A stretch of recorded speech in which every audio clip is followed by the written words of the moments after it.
Good morning, Sean. It is Saturday, November 3rd, and my brain is feeling a little compressed right now due to homework. Which doesn't really make much sense. Shouldn't homework and education expand your mind rather than compress it? Granted, the homework I'm talking about is homework from the most horrible class I've ever experienced. I could complain about this class for the rest of the video and more, and pretty much anyone I've talked to in the past couple months could attest to that. Needless to say, though regardless I'm going to say it, my mind doesn't feel well equipped to make a video right now, so we'll see how this goes. You know what, let's try something new. Do you want to make the video, Lily? It's easy, you just gotta look at the camera and share your thoughts. I know it wouldn't be long, because it'd just be food and sleep, but... You don't want to make the video? Well, can you do my homework then? What do I feed you for? Turns out she just wants to sit on the bed. What a life. Insert segue here, and facial hair, grow it back. See, Sean, you look weird without facial hair the way I would look weird with facial hair. I'm not doing No Shave November, nor have I ever done it, because I just know it wouldn't turn out very well. You see, I'm the kind of guy who's manly enough to grow facial hair fast enough where he has to shave every day, but not manly enough to actually grow a beard. Besides, why would I need a beard when I have this awesome mustache that I totally didn't hang on to for years, only to wear for the first time in this video?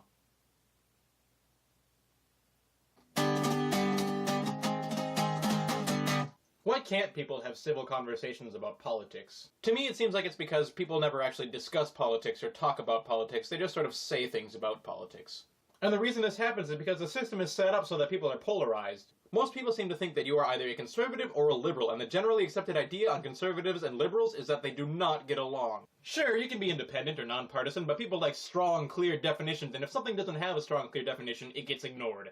Which really doesn't make sense to me, because why would you actively prevent yourself from learning about something? Ignorance is bliss, I know all I need to know, yeah, whatever. Ignorance may be bliss, but ignorance is also a cage.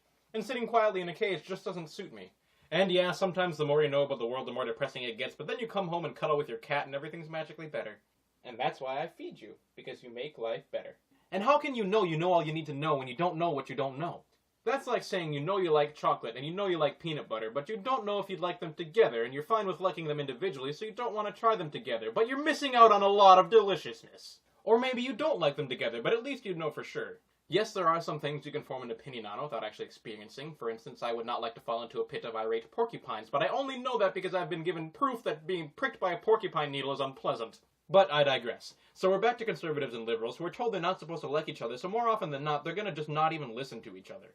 It's us versus them, or it's them versus us, and if you're not a winner, you're a loser. But that's so incredibly untrue. There is no us, there is no them, there is only we the people, and until that idea finally takes hold, there will only be political squabbling instead of political discourse. And the idea of there being winners and losers is completely messed up, because we win and lose together. If some people benefit while the rest are left behind, that's wrong. And if you think you're a loser because someone else did better than you, then maybe you need a little perspective. The athletes who make it to the Olympics and get last place are still some of the best athletes in the world. But hey, we're still a relatively young country that rebelled against its parents. We're like an awkward young adult trying to figure out what this whole life thing is. But we continue to learn and we continue to grow, and that gives me hope for the future.